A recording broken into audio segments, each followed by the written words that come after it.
didn't know what to expect when they say do a parent session. It could be 2 people, it could be 20, but we filled the room, so that's great. So I'll just introduce myself. My name is Kari McKnight. I'm a judge. I've been judging in the Edmonton area for about 20 years or so. And right now I can judge at an international level, so I've been able to sort of work my way through. But my passion really is about educating people about artistic swimming, about all of the different aspects. And so when they asked me to do a parent session, I thought, what do parents want to know? So I was going to start off by asking all the questions, but we'll save some questions for the end. If you have questions as we go along, I have no problem with you stopping me.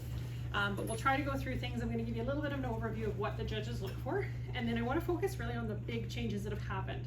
So if you had a swimmer that was competing before last year, you've noticed probably that there's quite a few changes to how we're marking. And so I want to spend a bit of time just explaining it so that when you're sitting in the stands, you're watching your kids, you're like, what are they looking for? Or why does the panel vary so much? There's actually reasons for it. We're not just out to lunch. So I'm going to talk a little bit about why the new scoring system, and I think it's important that people understand why artistic swimming actually needed to move in this direction. I'm going to go through, it's fresh in your mind, you've just seen all the figures. So I'm going to spend just a little bit of time on what we actually look for figures, because I think sometimes you're looking at, you're like, why did that kid get a 6 and that one a 3, and how did we decide all of that? Then I'm going to spend more of the time on routine judging. So talking about just the basics of what we're looking for, how we mark. I talk about a coach card, which is a new thing. So kind of this. Sorry, will you send out this PowerPoint to all the clubs? I can certainly do that. I can certainly do it. I'm going to talk about degree of difficulty. There were a few chairs if anybody wants them down the hall, but I'm going to talk about degree of difficulty because this is going to be really important. And when your swimmers start to compete this year, you're going to see the differences. And I'm going to draw some parallels with some other sports so it makes a little bit more sense, because usually people can draw from other sports sometimes and how we mark our elements and impression. So, to change or not to change, that was the question. That's what we were faced with after the 2016 Olympics. And why did we change our scoring system? So I'm going to use an example. Most people are familiar with gymnastics. If you aren't, maybe you can just humor me for a while. So, gymnastics actually went through this kind of change back in 2006. The idea was that they wanted to be able to open up the ceiling that they used to have. So the highest score, if you watch back, I remember Nadia Comaneci, she had perfect 10, right? On her, I think it was her beam or her, one of those. Everything, she was amazing. So it used to be that was the highest mark that the judges could give. What they wanted to do was create a more open-ended system so that as the sport progressed, they would start to actually be able to build on those scores. So now in gymnastics, the score is actually based on the difficulty and the execution minus the deductions. The difficulty of the routine is actually determined before. So you know how when you're watching a gymnastics, they'll say, oh, she's going to do this particular dismount, and it's a degree of difficulty of whatever. That's all predetermined. The coaches have said this is what she's going to do. That doesn't mean that's what they're going to do in the actual performance, but that's all predetermined. And so the execution score in gymnastics is actually done by the judges. So they say how well they did the score, or did the skill. And it reflects their technique, their precision, how complex the routine is. So I'm going to bring up Simone Biles, because most people know, everybody calls her the GOAT. She leans on her strength. She has unparalleled difficulty. No one else is attempting the skills that she's attempting. But she always does them fairly cleanly. And so what she's done is she's actually always built a buffer. So she doesn't always have the best overall execution. Someone might perform that skill better, but she buffers her routine by creating such a level of difficulty that even if she doesn't execute everything well, like sometimes she steps out or perhaps she wobbles, she's built such a high buffer that she usually wins. And so, in gymnastics, those that are in the medal contention are the ones that have the highest degree of difficulty, because it's just simple math at that stage. If you're executing things at a certain level, but you've got a high degree of difficulty, the numbers just add up. And so here, this was just a nice little diagram. So Simone Biles, you can see the top end of the graph is actually difficulty. So the higher you are on that, the higher your difficulty is. And then execution is on, what is the Y graph? Y, X, anyways. So the further you are to the right, the more well executed you are. So she actually does pretty good, but she's not top in execution. She's just up there, right? If gymnastics isn't your thing, let's talk a little bit about figure skating. Maybe figure skating is something you know. So figure skating is similar. After the 2002 Olympics, if everybody remembers, it was a huge scandal. Jamie Salé and David Pelletier actually lost out in the pairs, and it was discovered that the French judge had been trading favors, essentially, with the Russians, that if she placed the Canadians second, that the French pair would do better in their ice dance competition. And it was clear at that particular point that things were being fixed behind the scenes. Not great for the sport, not great for the Olympics, not great for any of the athletes. So we went on to find out that the Russians won the gold, Canadians placed second, but the Canadians did actually win the gold medal when it was all unearthed. But it led to an overhaul in their scoring system. And so they used to have, like gymnastics, the 6.0 was the perfect score. And so they wanted to move away from this, where people were being ranked before they even went into the competition. And so what they did is they actually started to assign numeric values, degrees of difficulty for the things that you would see. And I put Elvis Stojko just because he was kind of my era, but he was the first guy to do the quad, right? And landed in competition. Well, I don't know if he actually was the first, but he was one of the ones that kind of led that next generation. And now everybody's doing quads, girls are doing quads. But the idea was the more difficult elements led to higher scores as long as they landed them, right? There's deductions for everything, so they're obviously counting the execution of that particular skill, and the artistry is still important. So those are my parallels, because I'm hoping that it'll help you to understand a little bit more about what we're doing with artistic swimming. So, like gymnastics and figure skating, artistic swimming really needed to move away from a placement-based system. And the reason was, it was starting to get a little bit boring. If everybody was watching at the world level, the Russians were always winning, China probably would win second, Ukraine might win third. Maybe there was a little bit of a change in the placements, but overall you could pretty much predict who was going to come out. And so they wanted to build a little bit more unpredictability. The other thing that we wanted to try to do is make it more objective, make it less subjective, so there wasn't this perception that the judges were doing things that could be questionable. And there's been good feedback on it. So the one thing it's allowed us to do is that they've opened up that ceiling for maximum scores. So now we can actually have World Cup standings, right? And world placements, because people are actually going to get higher scores that are going to continue to propel them and get those scores higher and higher as they do more difficult elements. So we can have world records, which is something we never had before. We wanted to try to make it a little bit more fair to the athletes and to the coaches. So this was just some quotes from a coach that said, from now on, it's going to be fair. Every movement will have a value. The coach really has to think a lot about what's useful and what's not without killing the creativity. And I'm very excited because I can now use strategy. So that was an important change, right? We needed people that were doing the sport to feel that it was fair. So I'm going to switch gears now and talk a little bit about figures. It's fresh in our mind. So let's talk a little bit about what we actually do for figure basics. So you may not know what figures your child is doing, but when they go out and swim, they're doing a figure. And in this particular event, we actually did parts of figures, but it's a defined blend of positions and transitions that they go out and they all perform exactly the same skills. And then the judges execute or decide how well they've executed it. Unless specified, figures should always be on the spot. So if they're moving around, that's a problem. Things should always be at maximum height, and I'm going to talk a little bit more about why height is so important and why maybe it influenced some of the scores you saw today. The transitions are really how they get from one position to another, but we count the whole thing. So we're looking at all the positions and all the transitions that they do. And generally your child will do 2 compulsory figures, so they practice those a lot, and 2 optional figures. And there's a whole bunch of optional figures that they choose from.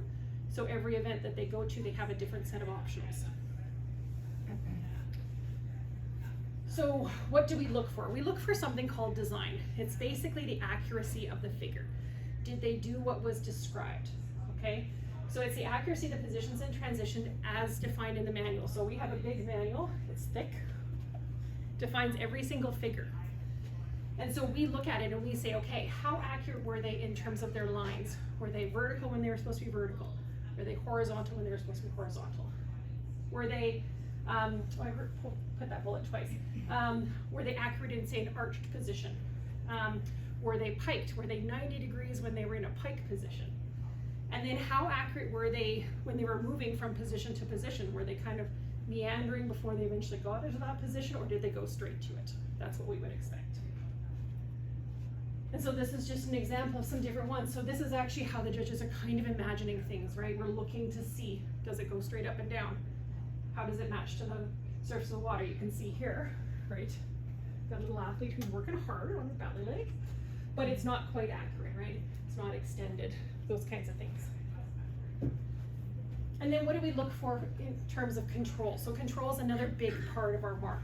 And we try to look at what they are doing and how they are, how strong and coordinated they are to actually master the skill. So we look at extension, we look at their height, we look at uniform motion. Are they doing something really fast and then something slow? Unless it's supposed to be that way, it should all be slow. It should be on the spot, it should be stable, right? Not hopping around. It should be clear to tell what it is, and it should look like they're not working, which all of you know is the hardest part of our sport. And so again, here's just some examples. This person is doing a thrust, so it's a rapid movement, whereas some of these might be a slower movement. Again, we're still looking at the accuracy, but are these extended? Are they high? Are they controlled? Are they bobbling all around? Are they falling over? Those kinds of things would all be part of the control. And then we have a figure marking scale. So we mark on a scale of 10. Sorry to the athletes that just started. 10 is like the best in the world. So we still have this scoring range to give marks. So we're always comparing to perfection. We're not comparing within each other. Otherwise you would say that the best swimmer in the pool gets a 10 and we go down. We always have to have that same marking scale in our head. But if your child gets a final score of around 60, that means most of her marks were around 6.0, right? Which is defined here on this particular list as competent, right? 6 to 6.9 is competent, okay? Now some of you might look at the scores today and go, some of them were not getting that, they were getting 3s, 4s, okay. So there's other things that we watch too. We have deductions that we have to give. So depending on how big the deduction is, sometimes it can be a whole mark, right? And you can see if the belly leg is supposed to be straight, if it's completely over their face, that's considered a major deduction. So we actually have to bring our mark down. Same with the other positions. And the most important change that's happened is that height has become the most important thing. If I can get to the swimmers and get to the parents and get to the coaches, we as judges have to now use height as our ceiling. So if their height is a 6.5 and they have a couple of deductions, the highest mark I can possibly give is a 6.5, not a 10. And so I have to go down from there. So sometimes, even though they might have actually done it pretty good, their height was low, and therefore that's the highest I could go with my mark. And that's a big game changer. For anyone who's been in artistic swimming for a while, it's a big change for us. So the judges are still adjusting to that. But obviously, height is going to be how much of the body is out of the water. Sometimes it's lots of body, sometimes it's a little bit. And the higher it is, the higher the mark starts. So if I can say to swimmers, like, you got to try to work on that height as a first step, because my mark goes up, right? And maybe some parts are high, some parts are low. So I always have to take the average. I'm kind of like I feel sometimes like a human calculator, trying to figure out all these pieces, but that's what the judges are tasked with. Okay, so let's shift gears. Oh, and before I actually change this, one thing I did want to mention. So some of you might have also noticed today in figures how the panels varied, right? You're like, what was that judge at the end? Because I did that too, and I heard this gasp, and I was like, ooh. But listen, so for some of the younger age groups, what we actually do is we task the judges with just marking one thing. So for the 11 to 12s and the 9 to 10 swimmers, there's 2 judges on the panel that mark just the control. Okay, so we don't look at anything else, we just mark control. There's 2 judges on the panel that just mark design, and there's 2 judges that mark extension and height. So your swimmer can have exceptional height, which means the judge at the end is actually not wrong, she's just marking her part. And the others might be marking the other pieces. So that's why you can see sometimes those varieties of the panels, because I think sometimes the coaches are like, what are they looking for? Yeah. That's how we break it down. When they get older, we try to combine it all. So in the 13 to 15s and the juniors, like we're taking it all into account. So that's how our marks work, right? So sometimes the panels are out a bit. Let's talk a little bit about routine judging and what we look for. So this is one of the biggest changes happened. Go back to our gymnastics or figure skating analogy. So routines are now comprised of elements. Think of the jumps and the spins in figure skating. Think of the elements that they do on their balance beam in gymnastics.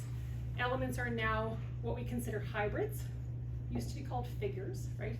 They go upside down, they do a bunch of stuff. The acrobatics, so for team and duet, there's actually acrobatic elements.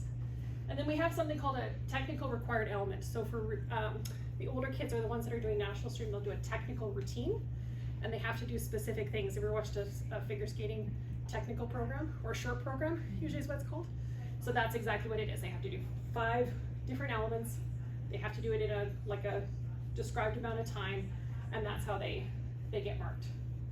The transitions are something that we link the routine, so it's actually kind of all the other pieces, everything else that's not an element, right? And so we like to see, I'll talk a little bit more, but we like to see variety within that, right? We like to see lots of things built into the routine so that it's not just jump, you know? We want to see that the routine actually flows. So I mentioned we have technical and free routines. For most of the kids that swim just at a provincial stream level, they'll just have a free routine. They just have one team, one solo, one duet. What's new now is that every routine, no matter where you compete, will actually have a prescribed number of elements. So in a duet, you can only do so many pair lifts, right? For teams, you can only do so many highlights or the big acrobatics that they do. You can't add a bunch, you can only do what's prescribed. Same with the elements, they have to do a certain number of hybrids. And I can tell you right now, for some of the groups, it's actually really hard. That's a lot of hybrids that they're not used to doing, because routines used to be whatever they could do, and you kind of built it around that. Now if they have to do 7 and they're used to doing 2, it's a big jump. So they're only allowed to do so many things in the routine. They get penalties if they do more. Okay, yeah, or less. So what happens, the coaches actually, this is where the strategy comes in. The coaches submit a coach card. Think of it like a map of the routine. So if you had a coach card in front of you, it wouldn't make sense to, it doesn't make sense to me, but there's a bunch of codes that they actually enter, and it tells us what's in the routine. So it tells us that the first thing they're gonna do is an acrobatic, then they're gonna do a hybrid, then they're gonna do another acrobatic, and then they're going to hybrids. And they're gonna do that for the whole routine. The coaches have to basically tell the technical controllers, which will tell you what those people are, exactly what they're gonna do. And if they don't do it, that's when there's a problem, right? So, and we'll get into the details of if one swimmer doesn't do it, it's still a problem. So we get into this degree of difficulty, which again, if you've watched other sports, you probably are familiar with it. It's basically a numerical value. There's a whole bunch of biomechanic people that have done this amazing work, and they've told us, this is how hard this is. And so you pick the skills based on the level of your swimmer. The higher degree of difficulty obviously counts for more. We also have something called a base mark, which basically means if you didn't do what you said you were going to do, your figure goes down to the basic common denominator. And it's a lot lower than the actual degree of difficulty. So it's helpful for them to do exactly what they said they're going to do, but we have cases where one swimmer gets confused. She goes underwater, she forgets the figure. It means that whole figure gets base marked. Unfair or not, you know, it does put additional strain and stress. My daughter's a swimmer too. Additional strain and stress on the swimmers, but that's just the nature of the new game. So that's kind of how I look at it, is that unfortunately it is a team sport, but you know, what used to happen was the judge would kind of go, oh yeah, okay, she didn't do it. I try to, you know, do my human calculator, figure it out, but each one of us would probably come up with a different answer. So this way it's all the same. So yeah, what happens if the swimmers do not perform what's declared? So say the coach says this is what we're gonna see. Think about figure skating again. They're going into the quad. Oh, she turned it into a triple or a double or whatever, okay? Or they missed it, If they do something different, then their element gets base marked. And that's where the mathematics starts to catch up. Because now you're not getting a huge number to multiply with your execution, you're getting a smaller number. So judge panels. This has changed a little bit too. We used to actually have 3 panels of 5 judges. Now we actually only have 2 panels. So one panel is the elements panel. The only thing we do is we mark those elements, right? So in a team, we're marking the acrobatics and the hybrids, okay? That's it. And we kind of have, as judges, we kind of have a sense of what's coming next. So we do know, but I don't know what it is. So I have to basically mark how well they're doing whatever it is. Then we have an artistic impression panel, and they give 3 scores. We give 1 score for choreography and musicality. We'll talk about that. 1 score for performance, and 1 score for transitions. People that are now familiar with this would tell you that this particular panel doesn't get nearly the say that they used to. So some people say, oh, it's taken away from the sport. I think it's just changed the sport. We still do consider the artistic part of the routines. And I'll go through it in a little bit more detail so you kind of know what we're looking for. The new part is also this introduction of these technical controllers. So these are people that are highly trained because they have to know what all of the codes are, what it's supposed to be, and then watch it. So they're counting the number of spins, they're counting the number of whatever movements, they're counting the time underwater. They are doing all of these things behind the scenes, and they're saying, yes, they did what they declared, or no, they didn't. It's actually I think it's a really difficult job. Hats off to the people that are doing it. So the difficulty technical controllers are the people that are responsible for saying, yes, they did what they said, or no, they didn't. The synchronization tech controller, so this is another change.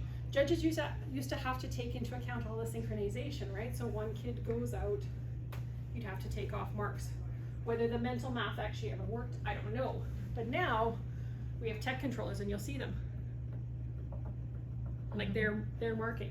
And there's 3 of them, so they can mark it as like a very minor, an average, or a major error, right? You know, we see one kid that's completely out. Those are major errors. So they weigh them all, and that comes off of the eventual score. So the judges don't have to worry about synchronization anymore, but it's still an important part of our sport.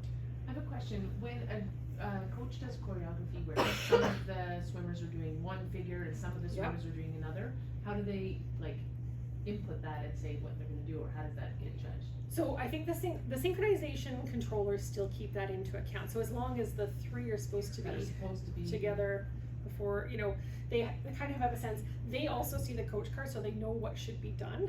But yeah, sometimes it's hard because or even difficulty level, right? Yeah. Because different figures might have difficulty. Yeah, so that's all weighted. So if you've got 3 swimmers that are doing this really, really difficult thing, and the other 4 are just kind of swimming around, or 5 are swimming around, they weight that so that it's weighted appropriately. It wouldn't be the same as all 8 of them doing it. Yeah. And then we have this routine marking scale. So again, point of perfection, 10 being the absolute best. But again, we have these, and we have more to support us. And in our manuals, it doesn't just say competent is competent, because your version of competent might not be the same as my version of competent.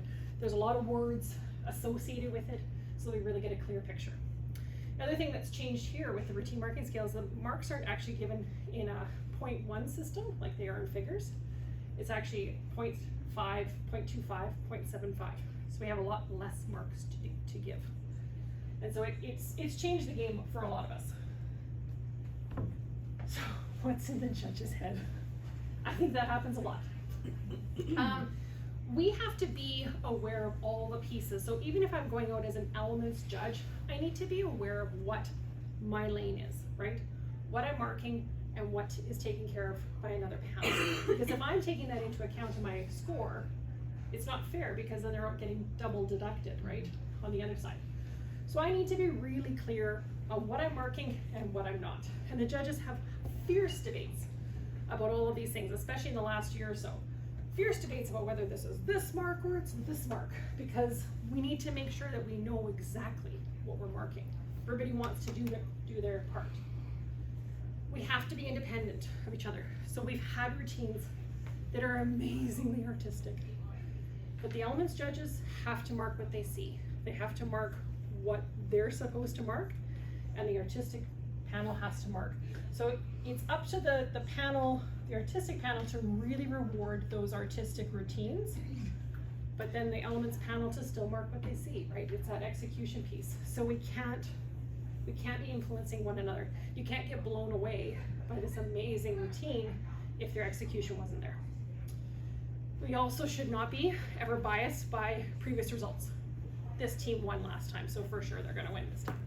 That's the excitement of this new system, is actually you don't know. And if you've watched any of the world level meets, I can tell you, you will not know who's going to win from meet to meet to meet.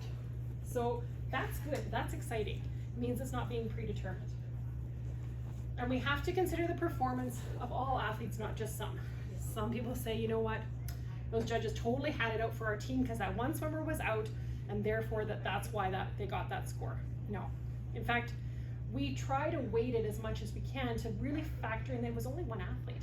Maybe 7 of them did the right thing and 1 was out.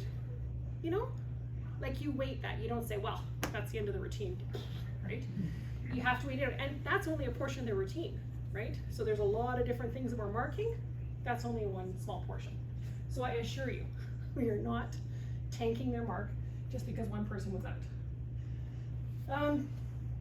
What do we look for? We look for the design and the control pieces, okay? Exactly what we do in figures. So when I'm marking execution, that's exactly what I'm looking for.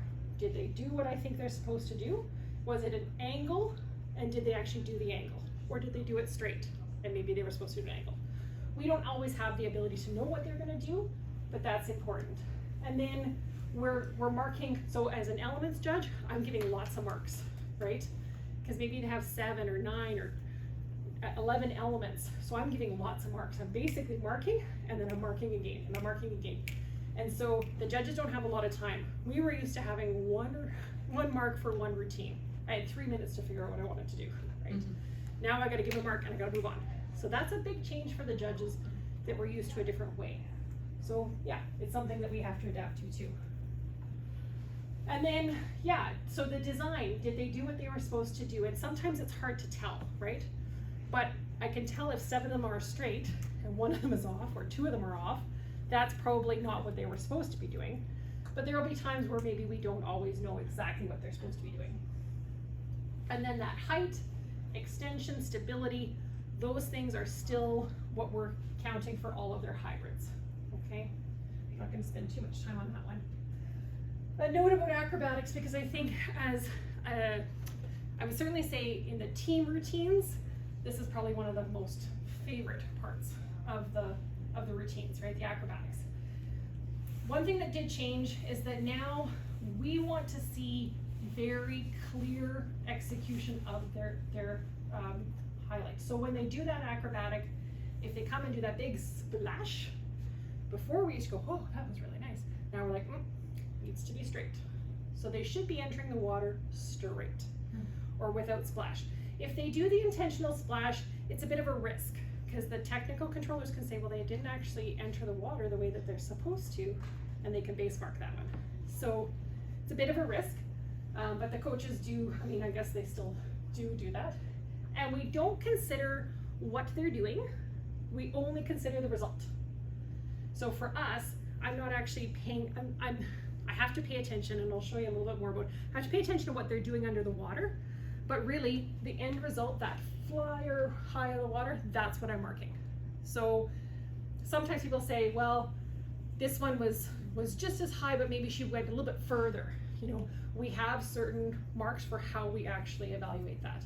And I can tell you the new rules say that higher is better. So even if she went like halfway down the pool, higher is better, okay?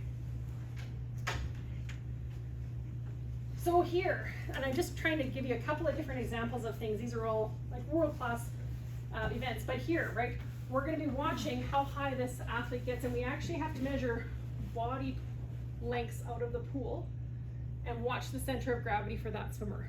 So I'm always trying to do, again, a little bit of like a mental math to figure out, is that 1 or 1.5?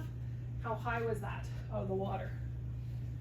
Again, so we're following that center of gravity, watching how high she gets, and then before she enters, and we're watching the entry as well. So does she fall out of it, or does she enter cleanly? It's much harder to do it cleanly, which we don't care about, but it is important that they're entering the water clean. Here's another example. So depending on the type of acrobatic, sometimes we're not actually watching the flyer, because this one isn't flying. She's probably going straight up, maybe doing something and coming down. So in this case, the judges are actually watching here. We have an assignment of how high that is supposed to be. So that's why I say we're not always watching the construction of it, but we have to kind of know what happens, because we have to know which swimmer to watch. In this particular case, in this one, we're actually watching the height of these swimmers along the bottom and how high they are, not necessarily how high she is out of the water. This is not important, I'm just letting you know that there's lots of differences. Again, we're watching this one, we're watching here to see how high. Some of them are getting like she's out of the water almost here, right? Or like her whole body. That's amazingly high. And this is a platform lift, so we're actually, there's a body, I don't know if you can see it, it's a body lying flat here. We're watching the height of her. Okay? So easy. So easy. Totally do this. And again, just another variety, but here, we're actually watching the height here. Sorry, Yeah. just a question on that previous one. Yeah. If that was if that one was moving, does that matter? Well, they should be moving. Okay. The judges, like, we don't necessarily count, because they could do whatever they want, and sometimes they'll have like a one leg up, maybe they don't move as much. We're still watching for the height as the main thing, and then there's deductions if they're not doing exactly what they declared. Okay, but if it stated that they were also supposed to be moving, would that factor into the difficulty? It's not, sorry. Moving back the difficulty. I was gonna say, yeah. Into that. So we don't, I mean, we wanna see the routine flow. So to me as a judge, I'm watching the flow of the routine. If they're stuck in one spot all the time, that's a problem. But the actual difficulty of what they're doing, so how many body parts are in the water, how far they move, they're turning, all of those things aren't actually up to the judges. That's the technical controllers. Yeah. And then this is just an interesting one. This one actually started here and jumped over. Wow. It's also an interesting suit. Look at it. It's an interesting suit. The face in there is very nice either. So this is what we call a combined acrobatic, where there's actually two different things happening, right? You've got the arch in the middle, you've got that jump. On their heads. You know? Well, They're pretty impressive. and their feet Pretty on their impressive. heads. So these are just some examples. And then this would be our pairs, right? So these are our pair lifts, right? There's actually someone underneath, and we're marking the height of how much of the body is coming out of the water. So in duets, they have this as an element too. There's another one, right? You can see her whole head's up. It's very high. So we use our marks exactly as we do for figures. That same 10-point scale is exactly what we use. We still consider the design and the control, and height really matters. So if I haven't got through to you on that, height really matters. And so today, perhaps what we were seeing in the water was in some cases that the athlete might have done exactly as they were supposed to, but their height wasn't there. Why? Because it's November, and they're just learning a whole bunch of new figures, and perhaps they just moved up in an age group. So there's lots of reasons not to expect that they're gonna be at that same level by the end of the year, but height matters. Are the coaches all aware of all of this? Oh, yeah. So they know to push height, right? Oh, yeah. Okay. Yeah. At least I hope so. I hope they do. Spread the word. Yeah, so just remember too, if you're seeing and your athletes, comes home and oh God, I didn't get the scores that I wanted to or whatever, just remember it's early in the season. This is a change to the way that we used to mark. So for judges, it's hard too, right? I want to give them credit for all the other things, but if their height is at a certain stage, that's as high as I can get that mark. So it's a change of what we used to do, right? Whereas I could say, oh, she did all of these other parts well, so yes, I might deduct for her height, but all the other pieces were done well. Now I have this ceiling that I can't go above. So yeah, I just don't want any athletes going home and saying, those judges really sucked. And then we'll just talk briefly, I don't know how I'm doing for time. So marks for artistic impression. So this is something that I think some people, we're still trying to get the right mix. Artistic impression is that one panel, and they're responsible for giving 3 marks. So we give one for choreography and musicality. I'll talk a little bit about what that is. One for performance, right, the showmanship. And one is for transitions, which is basically all the parts that aren't an element. So if it's not a hybrid and it's not an acrobatic, it's in transitions. And that's where, again, you might see the marks change, right? Where the judges are maybe giving credit for really good pieces that kind of link the routine, but maybe the showmanship's not there, right? Or the choreography's kind of a little bit weak. So you can see differences within this panel as well. It's exactly the same as our figure panel. So choreography, really important that we're having a story told. I feel like I'm probably talking to coaches too. Story told.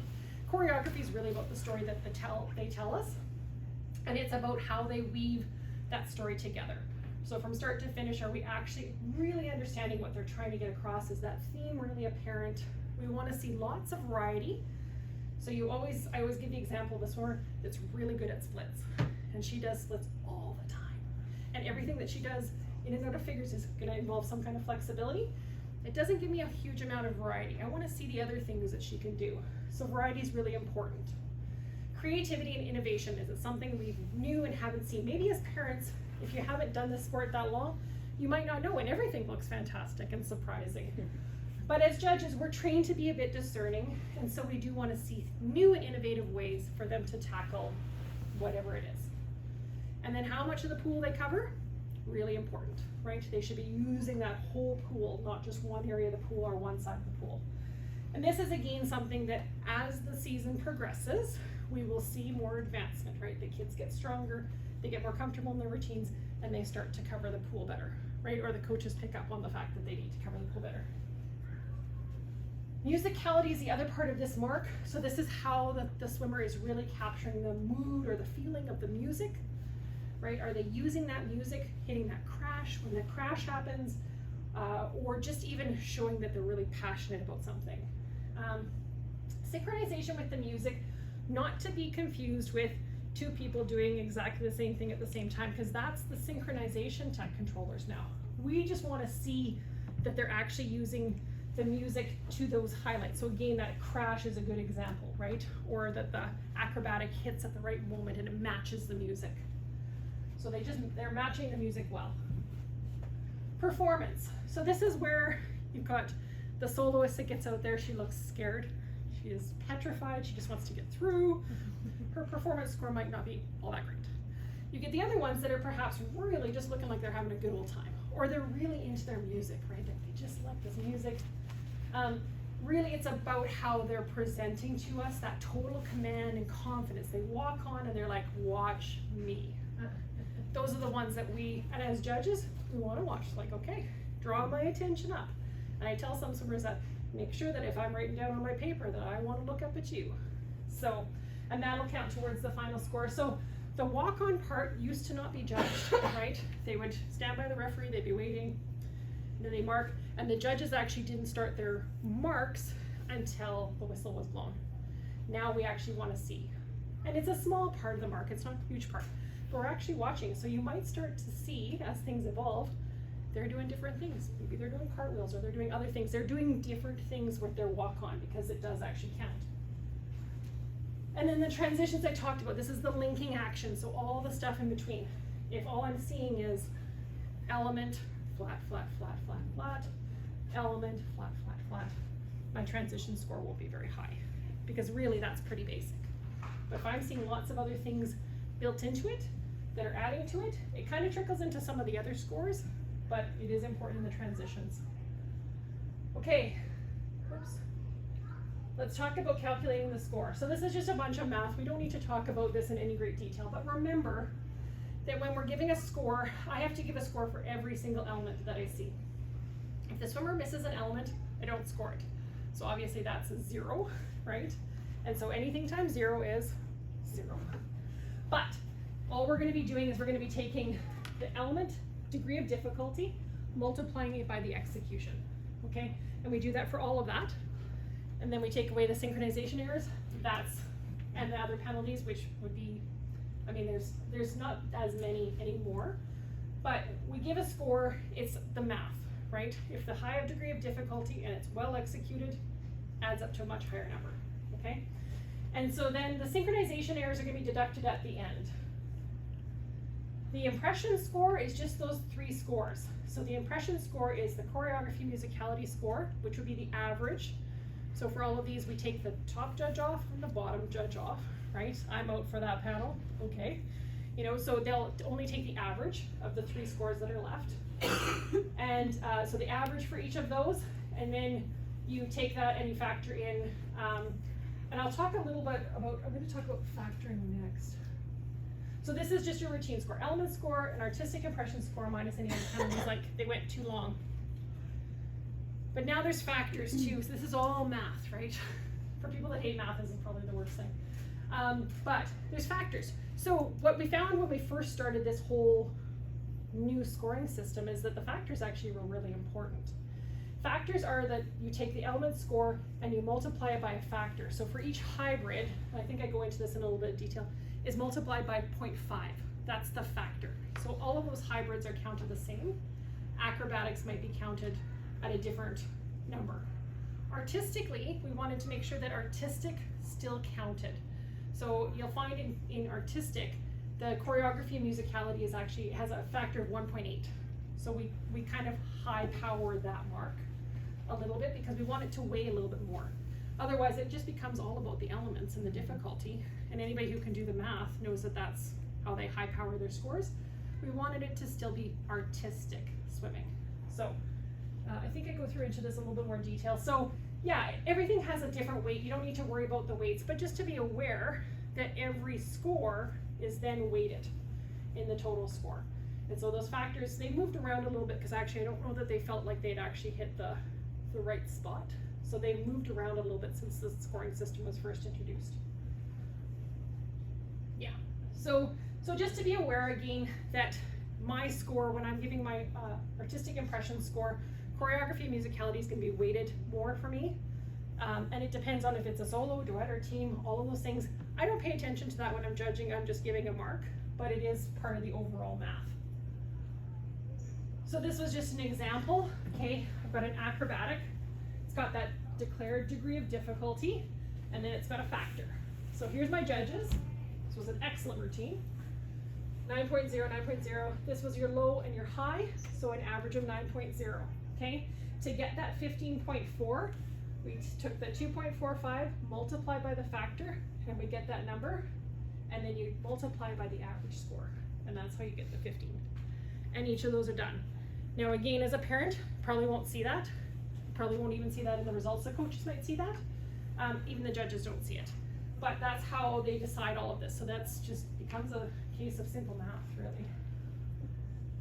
And so these are just some examples again of some of the higher levels. So this was China, I can't remember which World Cup. Anyways, you can see how they started to do this, right? And looks like they actually did achieve all of their, so there wasn't any low scores. So probably they didn't base mark anything. But that's how it's determined. And so you can see these points are a lot higher, right? If you're used to like, old school used to be maybe 120, 100, somewhere around that. Like maybe 180 would be highest. 347, that's a really high score. But it's all the math, right? It's all those pieces. Sorry, I don't understand the purpose of the factors. Like, those are predetermined? They are predetermined. Yep. So it depends on the routine. This is a team routine. So all of the hybrids, or I guess this is an element, Okay. they're all weighted the same, and then the acros Are weighted the same, Yeah, okay. yeah. Got it. It was just a way of making sure, otherwise what ended up happening was we would have routines that they knew that the factor were higher in a hybrid, for instance. So they put all their difficulty in the hybrid, and then they would do easy things for the other thing because it didn't count as much. And so they've started to move those things around a bit. Again, it's just the math, but it did have actually a big impact on some of the scores. So I think they haven't quite hit the mark yet, but they're trying to work on it. So, and then just a note about judging ethics. So we have ethics. we all adhere to it. All of us are evaluated at the highest level, and so it is really important that everybody knows that judges, we take this very seriously.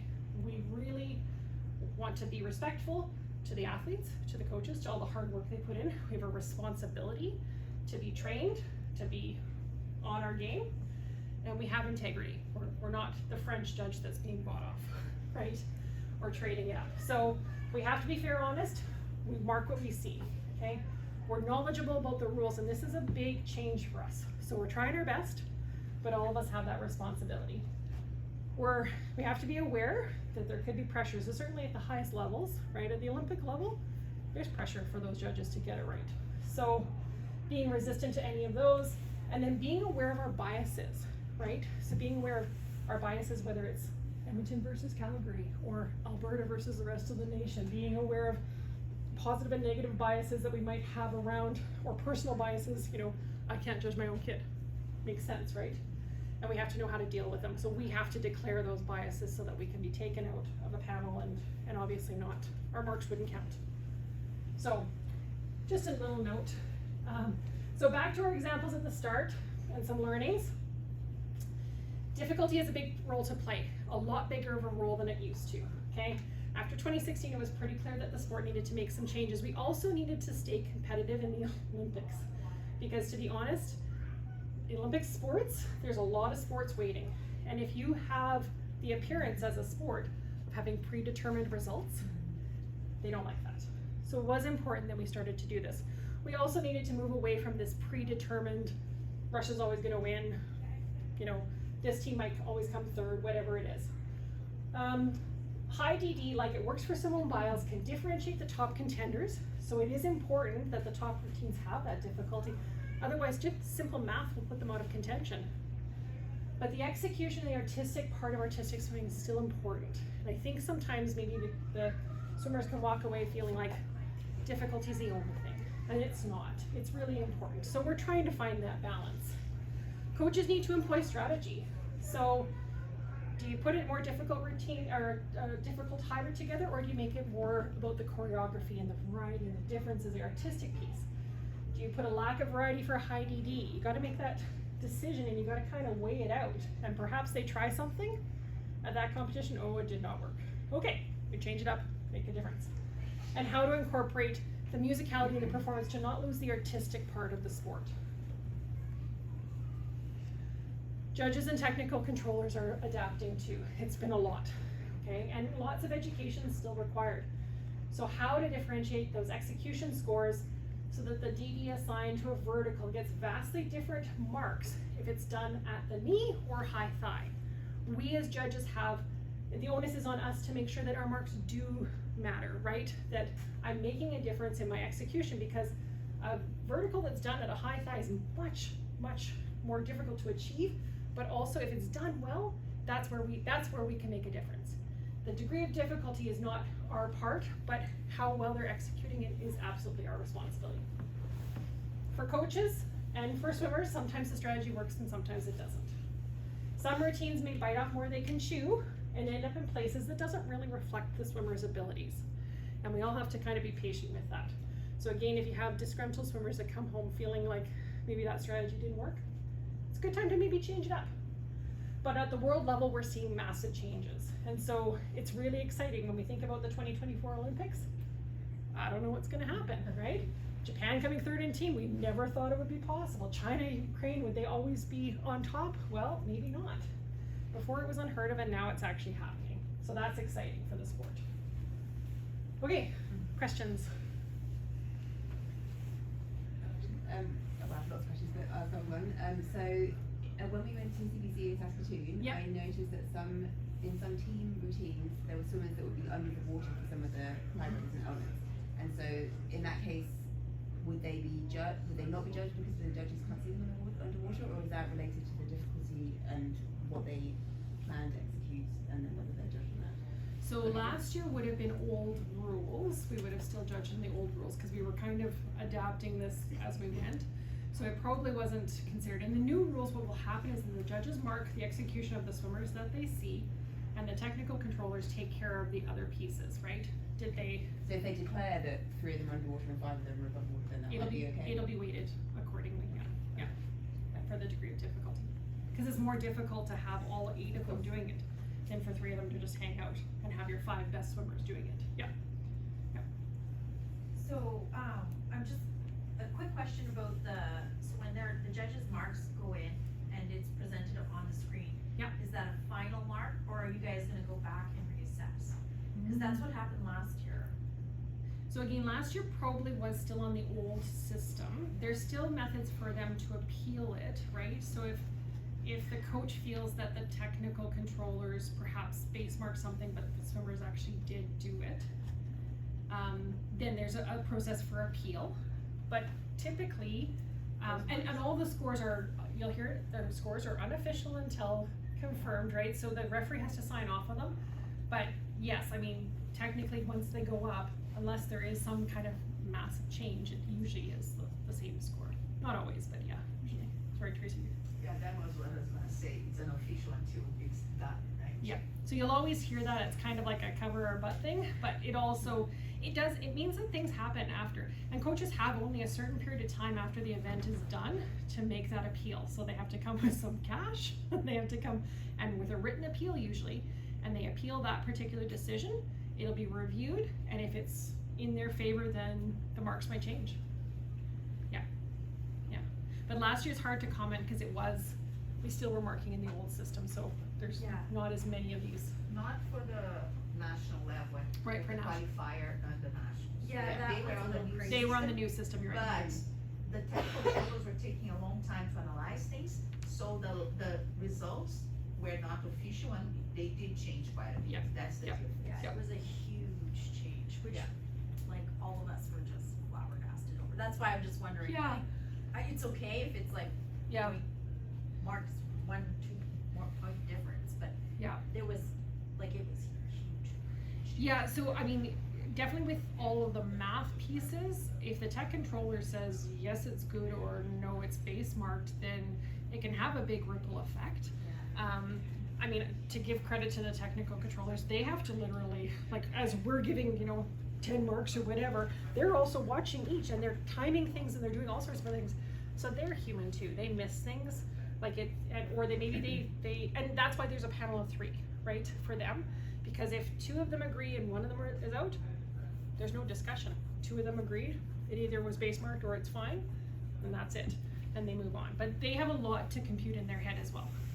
One change for this year in the qualifiers and nationals is that there will not be base marks. Correct. You're gonna take out scores from what you didn't do, which is a big change and a positive change Yes. for our swimmers. Yes. Because last year, it was, you missed one thing on a figure and a hybrid, that's it, you go to base mark, 0.5 and that's it. Now it's not gonna be like that. In Canada, it will be, okay, I lost 0.65 of my figure, of my hybrid, but I still have 289, I still keep that result. They wanted to make it a little bit, because again, it was hard to watch that one swimmer that maybe just she got a brain fart, she just forgot, right? And then, so it'll all be kind of proportionally deducted, which, yes, I agree, it's a little bit more fair, a little bit more right, and probably is more encouraging to the athletes, which we're all here for, right? Ultimately, that's why we're doing what we're doing. So we wanna make sure that no matter what system we land on, that it is fairest to the athletes, because they're the ones doing all the work. So, I have a niche question. yeah, Because I'm with the SOAR team, which is our Yeah. special athletes. Yeah. Sorry.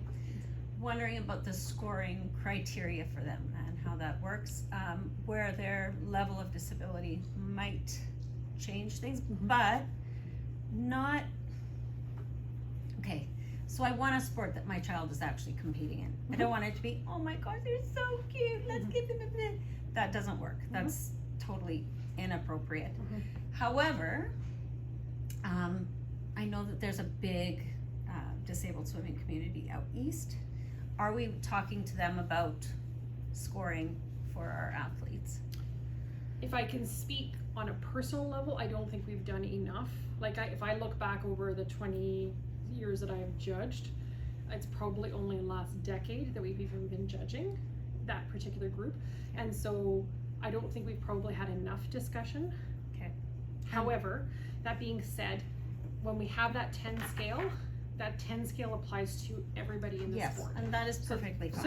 So that's what the judges rely on, right? Like if it's straight, it's straight. If it's, and so are we deducting too much, not enough? I don't know. I think that's where the discussions could be really fruitful to help everybody kind of reconcile where we need to land. Fluctuation on the number of elements.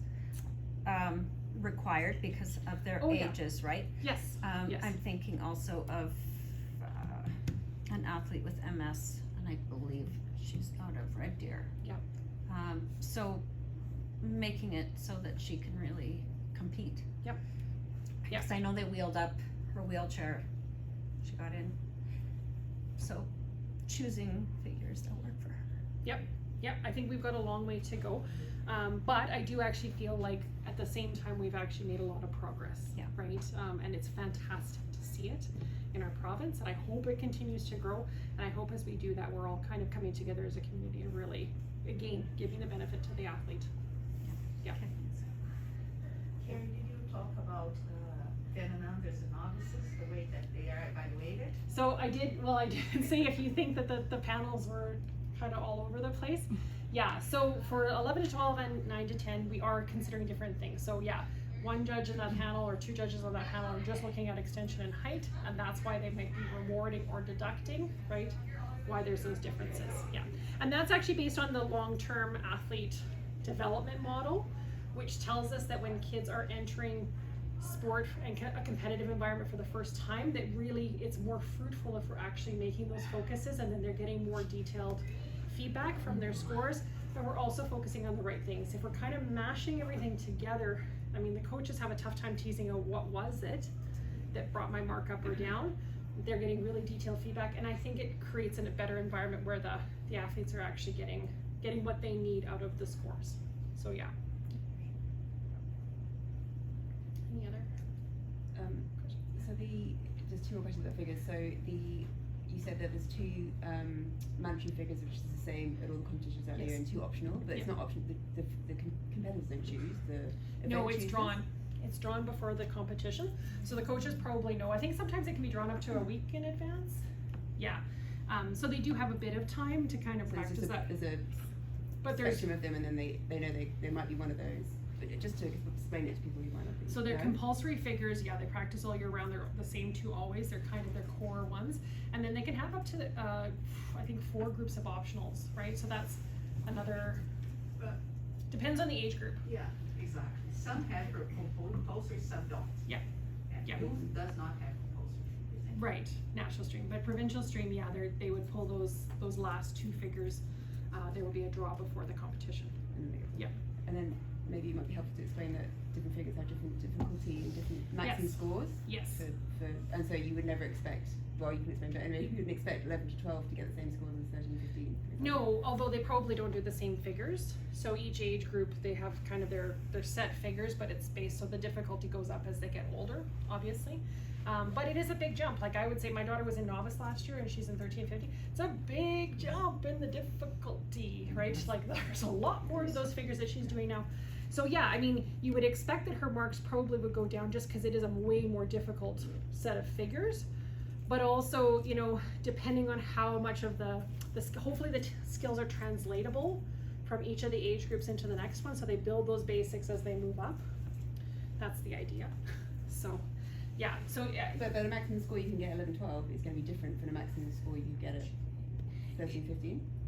It's not that there's a maximum score we would just expect. I mean, there can be athletes that actually get a better score at 11 to 12 because they could do those skills really well. It just And depends. when you multiply by the degree of difficulty, Yeah. that degree of difficulty will adjust a little bit. Yes, yes. Not enough potentially, but it Yeah. will. So a figure for the 12 and unders may have a degree of difficulty of 1.8. Right. The degree of difficulty of a youth figure would be 2.5, 2.6. So it's going to So you scale up. multiply by that, it will change a little bit the result. Yeah. Yeah. It would be hard, I think, in quite a few cases for the athlete to automatically say, when I was at 12 and under, this was the score I got.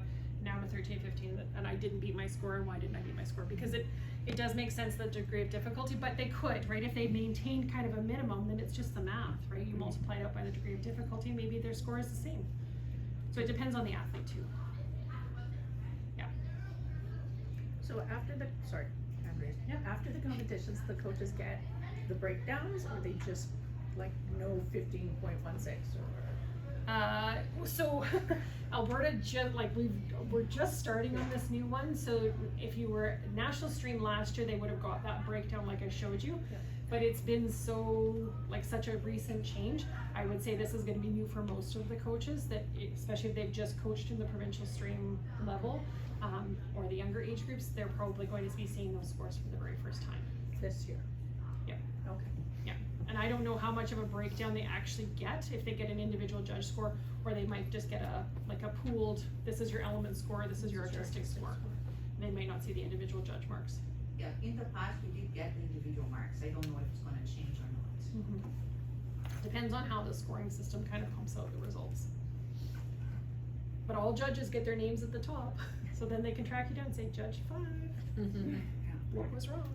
You're not supposed to share with parents those results, it's more for us to analyze and work towards something that we feel is achievable for the kids. The recommendation is that we don't share those marks with the parents. Oh, yeah, for sure. No, I was just chatting with Leah and she said, yeah, I'm not sure what the judges are judging, or, Yeah. I'm like, so if she gets that information, that feedback, then Yeah. that helps her, right? Yeah, and I mean, I always tell the coaches too that I am totally approachable. Come and talk to me if you don't like my mark. Or maybe you wanted to find out what I saw in the routine, right? Like, both cases, it's valuable feedback. Again, it's intended to try to help the coaches, really aim the athlete, and it might be different for each athlete, but aim the athlete in the right direction so that they can make those improvements for the next meet. Or they change their strategy. I have a question. Yeah. Or an observation. So we've been to a few competitions now, and I've noticed that there's athletes that are like just bawling in the stands after they do their figures, like devastated. Sometimes from Calgary, so we were in Calgary for nationals, on the phone with parent, God knows we're in Canada, bawling. And I'm wondering if we as a sport or as our team representatives can do something to help our athletes when they're not there with their parents. Yep. To get through that, because we are always with our kids. We don't leave them, but So I've It's observed this and it makes heartbreaking. me incredibly uncomfortable. it's so hard, and you just want to go and it's okay, honey, it's okay, but they're just like, I mean, it's the onus is on all of us as a larger community, judges, officials, parents, coaches, and athletes, to try to help dispel some of the myths and help people understand where the marks come from. Again, it's about dialogue, right? So inviting the coaches to come and have a conversation with the judges so they really understand what's being marked, how they're being marked, all of those things. It's all written out for us. We're not creating new rules for a competition. We're just actually using the rules that were given to us and trying to adapt it. And so it is tricky, and I agree. I mean, sometimes just the emotion of the competition, everybody gets kind of swept up in a way. This was just really to try to help parents understand a little bit more, because maybe you're having the conversations with the athletes and you can help them understand a little bit about maybe where the judges are looking, or I'm not even like thinking the scores, I'm just thinking, do we have a mental health space where they can just go and be in a quiet space? Yeah. Or have somebody to talk to? Yep. If they're by themselves. Is there somebody trusted? Is there a quiet space to get your shit together? So I think, the other Something thing like you that. could do as a parent is talk to Alberta Artistic Swimming, right? They would be responsible for all of the competitions, at least in Alberta. Yeah. And would definitely, I know the focus of the last conference in September was all around mental health, right? Yeah. Just trying to give the kids more tools, the coaches more tools, all those pieces. Yeah, competitive sport is tough. It's and tough. I think we can always do better, but Alberta Artistic Swimming would probably be the best place for that kind of feedback, to say, hey, we really need to do better on that. Yeah. Thanks. Any other questions? Before we wrap up? Okay. Thank you, everybody. Thanks, Kari. Thank you.